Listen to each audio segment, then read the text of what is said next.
کہانی ستارے میں آج پیش خدمت کہانی ہے کالے کرتوت۔ کوثر ایک کم عمر نوخیز زرخرید لڑکی تھی جسے سیٹھ قطب الدین نے نجی طور پر پیشہ کرنے والی نائکا سے مبلغ 1,00,000 روپے میں خریدا تھا۔ اس نائکا کا نام گلنار بیگم تھا جس کے پاس کوثر اس کے وفادار دلال کے ذریعے پہنچی تھی۔ کوثر کی در بدری پرفریب محبت کا شاخسانہ تھی۔ وہ غربت کی پروردہ خواہشوں کی ماری لڑکی گلنار کے دلال کے سبز باغ دکھانے پر اسے دل دے بیٹھی۔ پھر اس کی ہدایت پر وہ صبح تعزب کے وقت اپنے سوتیلے باپ کے گھر سے بھاگ نکلی۔ بعد ازاں دلال نے بنا کسی بددیانتی کے اسے گلنار بیگم کے پاس پہنچا دیا۔ نہایت حسین، شوخ و شنگ اور لاابالی سی کوثر کو دیکھ کر گلنار بیگم کی باچیں کھلکھلا کر کانوں کے طلائی آویزوں تک پھیل گئیں۔ اس نے اپنے دلال کی ایمانداری کی تعریف کرتے ہوئے اسے کوثر جیسے ابگینے کی دریافت پر پورے 20,000 روپے دیے اور مزید انعام کے طور پر 1,000 روپے اضافی بھی دیے تاکہ وہ آئندہ بھی اسی طرح وفاداری سے اس کے لیے کام کرتا رہے۔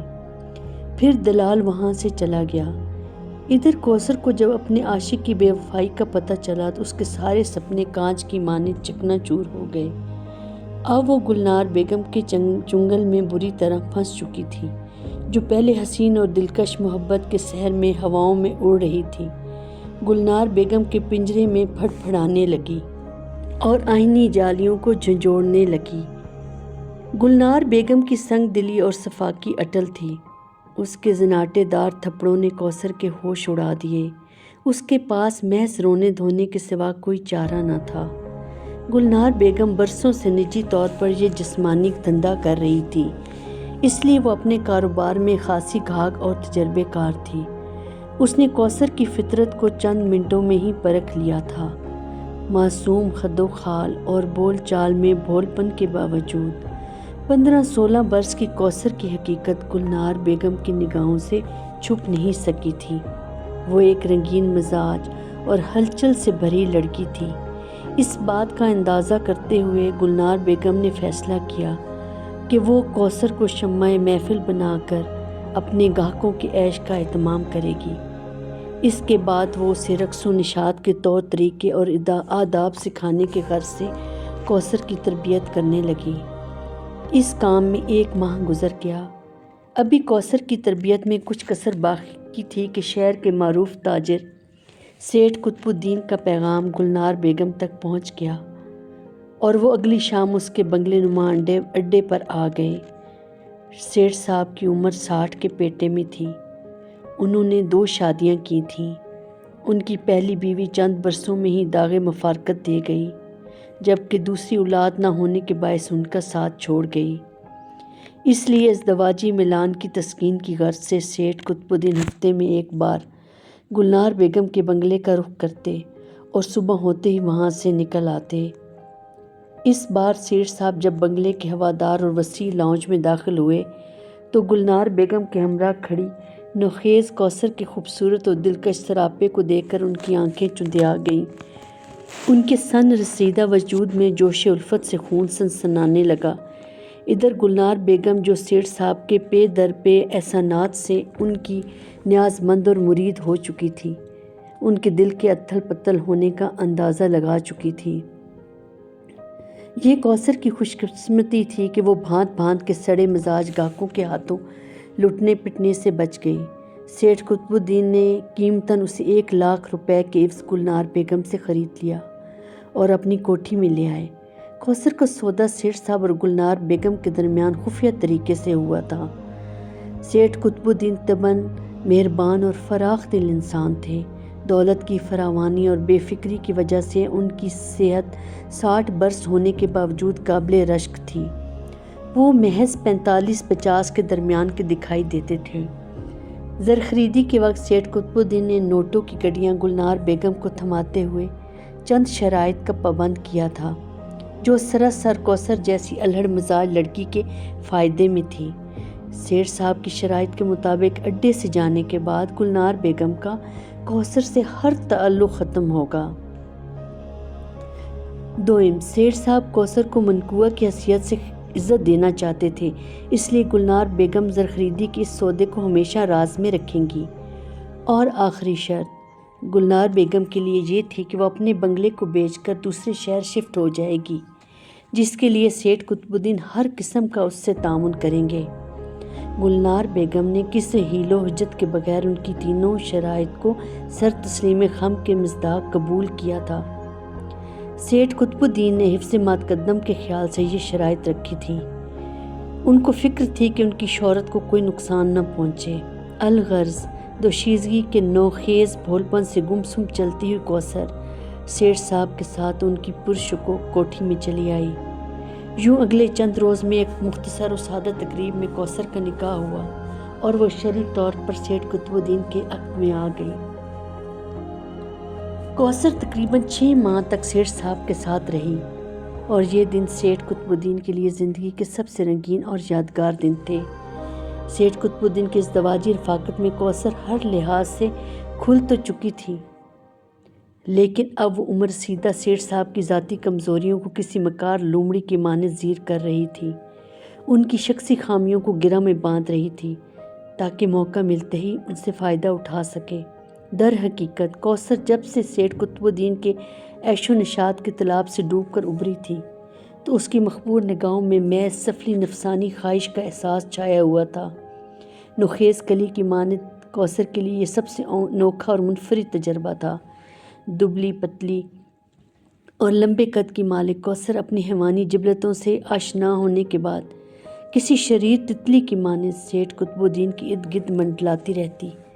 اس کی شوخ و چنچل ادائیں اور ناز و نخرہ قابل دید ہوتا۔ دوسری طرف سیٹھ قطب الدین کی بیوی ہونے کے ناطے وہ اس عالیشان کوٹھی کی مالکن بھی تھی۔ نوکر چاکر جب اسے بیگم صاحبہ کہہ کر مخاطب کرتے تو غرور و فخر سے اس کی گردن تن جاتی۔ سیٹھ صاحب اپنی ازدواجی خواہشات کے ہاتھوں اندھے بنے ہوئے تھے، اس لیے کوثر کے بدلتے تیوروں کا انہیں پتہ ہی نہ چل سکا۔ اب اسے عمر رسیدہ اور کسی نوجوان کے پرجوش جذبات میں زمین و آسمان کا فرق نظر آنے لگا تھا۔ سیٹھ قطب الدین کی محبت اور رفاقت سے رفتہ رفتہ کوثر کا دم گھٹنے لگا تھا۔ لاکھ اچھی خوراک ہونے کے باوجود سیٹھ صاحب کی ادھیڑ عمری ایک تلخ حقیقت تھی۔ جب کبھی وہ غربت کے لمحات میں سیٹھ صاحب کے لرزتے ہاتھ پیروں کو دیکھتی تو نفرت سے اس کے اندر کی عورت سلگ اٹھتی۔ اور پھر آخر ایک رات کوثر نے نہایت مکاری اور صفاقی سے سیٹھ قطب الدین کی چونچلی قربتوں سے نجات حاصل کر لی۔ ہوا کچھ یوں تھا، سیٹھ قطب الدین جو بظاہر حشاش بشاش نظر آتے تھے، دمے کے مریض تھے۔ کوثر کے سامنے یہ بات چند ہفتے پہلے کھلی تھی۔ اس نے ایک شام اتفاق سے انہیلر سے جو سیٹھ قطب الدین صاحب کو سانس بحال کرتے دیکھا، پھر کوثر نے اس بات کو گرہ سے باندھ لیا کہ آئندہ اس انہیلر سے ہی اپنا الو سیدھا کرے گی۔ اور پھر ایک رات سیٹھ قطب الدین ازدواجی حسرتوں کا جھاگ اڑا کر سو گئے تھے۔ اس رات کوثر کو سیٹھ صاحب سے اپنے تعلق کے حوالے سے کچھ زیادہ ہی نفرت اور حد تک محسوس ہو رہی تھی۔ اس سے نفرت و غصے سے تن بدن میں آگ بھڑک رہی تھی۔ اب اس کی قوت برداشت جواب دے گئی تھی۔ اس کے اندر کی زہریلی عورت کسی ناگن کی مانند پھنکار رہی تھی۔ اس نے زیر خند آنکھوں سے سیٹھ قطب الدین کی طرف دیکھا جو گہری سانسیں لیتے ہوئے خراٹے لے رہے تھے۔ رات کے اس پہر کوثر کا ذہن پوری مکاری سے کام کر رہا تھا۔ اس نے پہلے ہلا جلا کر اس بات کی تسلی کی کہ بڑے میاں نیند میں دھت لیٹے سو رہے تھے۔ پھر اس نے شوکیس پر رکھے نئے خالی انہیلر کو چالاکی سے پرانے انہیلر میں بدلا۔ اس وقت لیمپ کی مدھم روشنی میں کوثر کسی قاتل کی مانند بے رحم اور شفاق نظر آ رہی تھی۔ پھر وہ آہستگی سے چلتی ہوئی سیٹھ قطب الدین کے قریب آئی۔ اگلے ہی لمحے اس نے محتاط انداز میں اپنا تکیہ اٹھایا اور اسے مضبوط ہاتھوں سے سیٹھ صاحب کے منہ پر رکھ کر پوری قوت سے دبا دیا۔ 60 برس کا بوڑھا، جس کی رفاقت اس نے ایک نوخیز کلی کو محبت کے جذبات سے چٹکنا، لہک لہک کر کھلکھلانا اور پھول بنتے ہوئے ناز و نخرے سے اٹکیلیاں کرنا سکھایا تھا، آج وہ خلقت کے چمنزار میں سنگین خار کی مانند اس کی شہ رگ میں پیوست ہو گئی تھی۔ سیٹھ قطب الدین دم گھٹنے سے چند لمحوں تک پھڑکے اور اسے بیوہ کر کے ہمیشہ کی نیند سو گئے۔ بیڈ پر تکیہ پھینکتے ہوئے نیم تاریک کمرے میں کوثر زہر خند لہجے میں مسکراتے ہوئے بولی، خس کم جہاں پاک۔ سوئم والے روز سیٹھ قطب الدین کے دور پرے سے آئے عزیز رشتہ دار سب موجود تھے۔ ان میں سیٹھ صاحب کے ستیلے ماموں شیخ علیم الدین بھی اپنی بیگم کے ہمراہ موجود تھے۔ وہ اس کے بعد بھی عدت کے دوران گاہے بگائے کوثر کے پاس چکر لگاتے رہتے۔ ایک موقع پر شیخ علیم الدین مزاج پرسی کے لیے کوثر کے کمرے میں آئے تو ماموں کی موجودگی دیکھ کر کوثر نے کمال اداکاری سے گلگیر لہجے میں رونا شروع کر دیا۔ مومانی جو پہلے سے کوثر کے پاس موجود تھی اسے بڑھ کر دلاسا دینے لگی، تاہم کوثر مگرمچھ کے آنسو بہاتے ہوئے مسلسل بیان کرنے لگی۔ آخر شیخ علیم الدین اس کی آہوزاری کی تاب نہ لا سکے اور مشفقانہ جذبات سے کوثر کے سر پر ہاتھ رکھتے ہوئے بولے، موت پر حق ہے بیٹی، ہر انسان کو وقت مقررہ پر سب کچھ چھوڑ چھاڑ کر چلے جانا ہے، تم بھی صبر سے کام لو۔ نوجوانی میں بیوگی کا دکھ جھیلنا بڑی ہمت کی بات ہے۔ شیخ علیم الدین چند لمحے ٹھہرے اور کوثر کی ہمت بندھاتے ہوئے بولے، بیٹی تمہارے سامنے ابھی پوری زندگی پڑی ہے، میں اور تمہاری مومانی کوشش کریں گے کہ تمہارا گھر دوبارہ آباد ہو جائے۔ اتنا کہہ کر شیخ علیم الدین کمرے سے باہر چلے گئے۔ ان کے پیچھے نگہت بیگم نے بھی کوثر کو ڈھارس دی، تب جا کر کوثر نے رونے دھونے کی اداکاری ختم کی۔ اس وقت مظلوم بنی کوثر دل ہی دل میں مکاری سے سوچتے ہوئے خوش ہو رہی تھی۔ اس نے اپنی پھول جیسی زندگی میں اس بوڑھے کھوسٹ کانٹے کو کتنی صفائی سے نکال پھینکا تھا کہ کسی کو ذرا شک نہیں ہوا تھا۔ سبھی نے دمے کے شدید دورے کے وقت انہیلر کو سیٹھ قطب الدین کی موت کا سبب مان لیا۔ یہ بڑی کامیابی کی بات تھی کہ وہ اقدام قتل کے باوجود صاف بچ گئی تھی۔ آج سیٹھ صاحب کے ماموں اور مومانی کے سامنے ایک تنہا نوجوان بیوہ کی حیثیت سے ٹسوے بہاتے ہوئے اس نے اپنے مستقبل کے لیے راہ ہموار کر لی تھی۔ اس نے ماموں علیم الدین کو اپنے پاک و صاف کردار کا گواہ بنا لیا تھا۔ اس سے فائدہ اٹھاتے ہوئے وہ اپنے مذموم مقاصد کو پورا کر سکتی تھی۔ بدنیت کوثر کے لیے یہ بھی کامیابی کے مترادف تھا۔ غرض یہ کہ کوثر نے ماموں اور مومانی کی سرپرستی میں عدت کے دن پورے کیے۔ اس عرصے میں وہ ان دونوں پر اپنی شرافت اور نیک مزاجی کا سکہ جما چکی تھی۔ اب شیخ علیم الدین اور ان کی بیگم دوبارہ گھر آباد کرنے کے مقصد سے کوثر کے لیے کسی مناسب رشتے کی تلاش میں لگ گئے تھے۔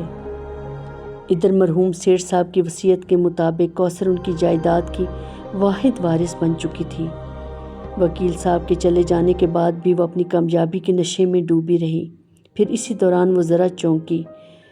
کوٹھی کا باورچی مجیب چائے کے برتن اٹھانے کے غرض سے لاؤنج میں موجود تھا۔ مجیب مرحوم سیٹھ صاحب کے چہتے ملازمین میں سے تھا۔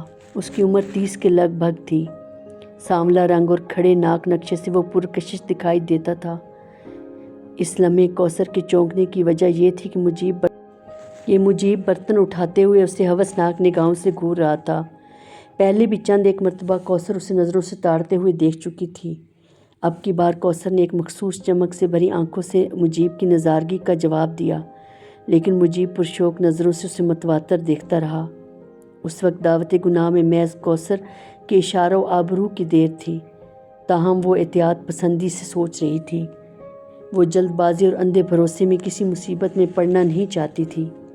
اسے یاد تھا کہ شیخ علیم الدین اور نگہت بیگم اس کی دوسری شادی کی کوشش کر رہے ہیں اور ہر ہفتے کوٹھی کا چکر لگاتے ہیں، اس لیے ذرا سی جذباتی بے صبری اور غلطی سے اس کا پول کھل سکتا ہے۔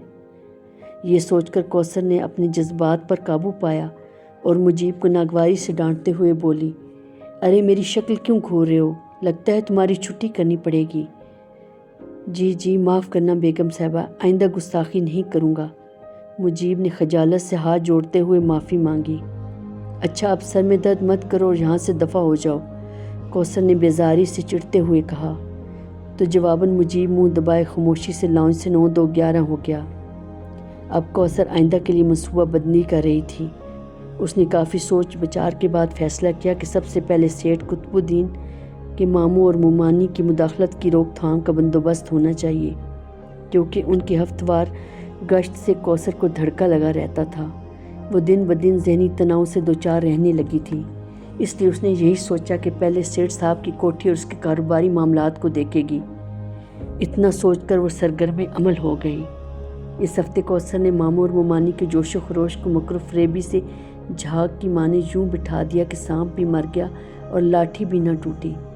اس روز شیخ علیم الدین اور نگہت بیگم خاندان ہی سے ایک مناسب رشتہ ڈھونڈ کر لے کر آئے تھے۔ وہ لاؤنج میں بیٹھے کوثر سے لڑکے کا تذکرہ کر رہے تھے اور نگہت بیگم اس کی خوبیوں کے بارے میں بتا رہی تھی، جبکہ وہ دونوں کے سامنے بار بار آنچل سنبھالتی شرم و حیا کی پیکر بنی بیٹھی تھی اور سیدھے سادے لباس میں ادب سے سر جھکائے باتیں سن رہی تھی۔ یوں لگتا تھا کسی مہذب خاندانی ماحول کی رہنے والی ہو۔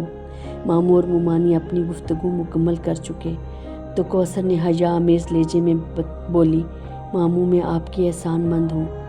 سیٹھ صاحب کی موت کے بعد آپ نے مجھ غمزدہ کے سر پر ہاتھ رکھا۔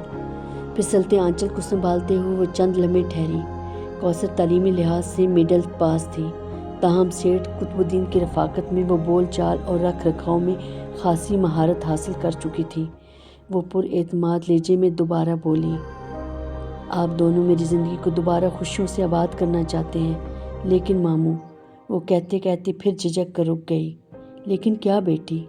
شیخ علیم الدین نے نہ سمجھنے والے انداز میں پوچھا۔ ادھر نگہت بیگم بھی الجھن بھری نظروں سے کوثر کو دیکھ رہی تھی۔ جواباً وہ اس طرح بولی جیسے بہت مشکل سے اور نہ چاہتے ہوئے کہہ رہی ہو، ماموں جان، بات یہ ہے کہ میں فی الحال شادی نہیں کرنا چاہتی۔ دونوں میاں بیوی حیرانی سے اس کی شکل دیکھ رہے تھے۔ سیٹھ صاحب کی موت کے بعد مجھے اب سب سے پہلے ان کے کاروبار کو سنبھالنا ہے۔ انہوں نے وصیت میں کچھ ضروری کاروباری معاملات کا تذکرہ کیا ہے، اس لیے پہلے انہیں نمٹا کر مطمئن ہونا چاہتی ہوں۔ اتنا کہہ کر کوثر خاموش ہو گئی۔ ماموں اور مومانی کچھ دیر سوچتے رہے، پھر شیخ علیم الدین محبت بھری ملائمت سے بولے، بیٹی قطب الدین کی وصیت کے لحاظ سے تمہارا فیصلہ اچھا ہے۔ میں اور نگہت تمہاری خوشی میں خوش ہیں۔ اس کی بات پر مومانی بھی اس بات میں سر ہلا رہی تھی۔ بدنیت کوثر کے چہرے پر اطمینان بھری مسکراہٹ پھیل گئی۔ دونوں میاں بیوی کو کوثر کی مکاری اور دھوکے بازی کا اندازہ نہ ہو سکا۔ اسی اثنا میں مجیب نے لاؤنج میں آ کر اطلاع دی کہ ڈائننگ ٹیبل پر کھانا لگ چکا ہے۔ کوثر کے اصرار پر ماموں اور مومانی انکار نہ کر سکے۔ اندرون خانہ کوثر کے نزدیک کوٹھی میں شیخ علیم الدین اور نگہت بیگم کا یہ آخری کھانا تھا۔ کوثر کو سیٹھ قطب الدین کی جائیداد پر عملی طور پر قابض ہونے میں قریباً 6 مہینے لگ گئے۔ سیٹھ صاحب کے شہر کے مضافاتی علاقے میں ہرمین گلاسز کے نام سے ایک شیشہ ساز فیکٹری چل رہی تھی، جہاں اعلیٰ قسم کا شیشہ تیار کر کے ایکسپورٹ کیا جاتا تھا۔ اس فیکٹری میں 150 ملازمین کام کرتے تھے۔ کوثر نے سیٹھ صاحب کی ایگزیکٹو چیئر پر براجمان ہوتے ہی جنرل مینیجر سے لے کر چپراسی تک سب کی جانچ پڑتال شروع کر دی۔ اس نے چھانٹی کے دوران چالاکی سے سیٹھ صاحب کے پرانے نمک خوار اور وفادار ملازمین کو فارغ کر دیا، جس میں جنرل مینیجر سر فہرست تھا۔ بعد ازاں اس نے اپنی مرضی سے خالی اسامیوں پر اپنے وفادار لوگوں کی بھرتی شروع کر دی۔ اسی اثنا میں کوثر نے پروڈکشن کی آمد و جامد کا بھی جائزہ لیا۔ ہرمین گلاسز کی ملک اور بیرون ملک اچھی خاصی کھپت تھی۔ کھاتوں کا آڈٹ کرنے کے دوران جب اس پر یہ عقدہ کھلا کہ واجبات کی ادائیگی کے بعد بینک میں 12 کروڑ محض منافع کی مد میں موجود ہیں، تو خوشی کے مارے اس کی چیخ نکل گئی۔ وہ اپنی ہوشیاری سے کروڑ پتی بن چکی تھی۔ یہ سچ ہے کہ غریب کو خوش قسمتی سے اچانک بے پناہ دولت مل جائے تو اس کا دماغ 7ویں آسمان پر پہنچ جاتا ہے۔ کوثر جب اپنے کمفرٹ آفس سے نکل کر فیکٹری کا دورہ کرتی تو فخر و غرور سے اس کی تنی ہوئی گردن بانس نظر آتی۔ اس کے چہرے پر بلا کی رونیت دیکھ کر سٹاف کے لوگوں کے پسینے چھوٹنے لگتے۔ سپروائزر، ورکر، چپراسی اور چوکیدار سبھی اس کی باز پرست کے خوف سے بھیگی بلی دکھائی دیتے، کیونکہ سب جان چکے تھے کہ فیکٹری کی مغرور اور خشک مزاج مالکن کو ذرا سی اونچی آواز میں جواب دینا اپنی نوکری سے ہاتھ دھونے کے برابر ہے۔ ادھر کوٹھی میں مالکن کے بہروپ میں کوثر کا مزاج دوغلا اور ذو معنی سا تھا۔ کوٹھی میں لگ بھگ 2 درجن کے قریب نوکر تھے، جس میں اس نے مشروط انداز میں رد و بدل کیا۔ بوڑھے اور عمر رسیدہ جو سیٹھ صاحب کے پرانے ملازم تھے، کوثر نے انہیں فارغ کر کے گھر بھیج دیا۔ دراصل اس کی نظر میں یہ خیراتی ملازمین تھے جنہیں پالنے پوسنے کا سیٹھ صاحب نے ٹھیکہ لے رکھا تھا۔ اب کوٹھی میں نوکروں کی تعداد 10 کے قریب رہ گئی۔ یہ کوثر کی سوچی سمجھی منصوبہ بندی تھی کہ نوکروں کی تعداد کم سے کم ہو، تاکہ اسے اپنے مخصوص عزائم کو پورا کرنے میں آسانی ہو۔ اس نے باقی ماندہ ملازمین کا جائزہ لیا۔ ان میں 2 عورتیں تھیں، سیکرٹری اور صفائی ستھرائی والی کے علاوہ باقی سب مرد ملازم تھے۔ یہ سب جوان، صحت مند اور اپنے کاموں میں مہارت رکھنے والے تھے اور اس کی عیش طبع مزاج پر پورا اترتے تھے۔ ملازمین کی چناؤ کے بعد اب کوثر نے کوٹھی کے طول و عرض پر چھائی مقتول بوڑھے کھوسر شور کی سوگواریت اور اسیب زدگی سے چھٹکارا پانے کا پروگرام بنایا اور کوٹھی میں از سر نو رنگ و روغن اور تزئین و آرائش کا کام شروع کروا دیا۔ قریباً 1 ماہ کے مختصر عرصے میں کشادہ سر سبز مہکتے لان کے وسط میں عالی شان اور پرشکوہ کوٹھی کا پرکشش اور خوبصورت ایلیویشن کسی نئی نویلی دلہن کے ماتھے کا جھومر نظر آ رہا تھا۔ نئی کوٹھی کے آراستہ پیراستہ فرنیچر لاؤنج میں کوثر کافی دیر تک غرور و تمکنت سے سرشار انداز میں ٹہلتی رہی۔ اونچی منقش چھت پر آویزاں فانوسوں کی جگمگاہٹ سے در و دیوار ریشمی زرق و برق پردے اوپری منزل تک گھوم کر جاتا ہوا خوبصورت اور آرام دہ زینہ سبھی کچھ سونے میں ڈھلا ہوا لگ رہا تھا۔ بے پناہ مسرت سے کوثر کے رگوں پے میں خود ستائشی کی ہلچل مچی ہوئی تھی۔ اس نے کوٹھی کے چپے چپے سے سیٹھ قطب الدین کی باقیات کا نام و نشان مٹا ڈالا تھا۔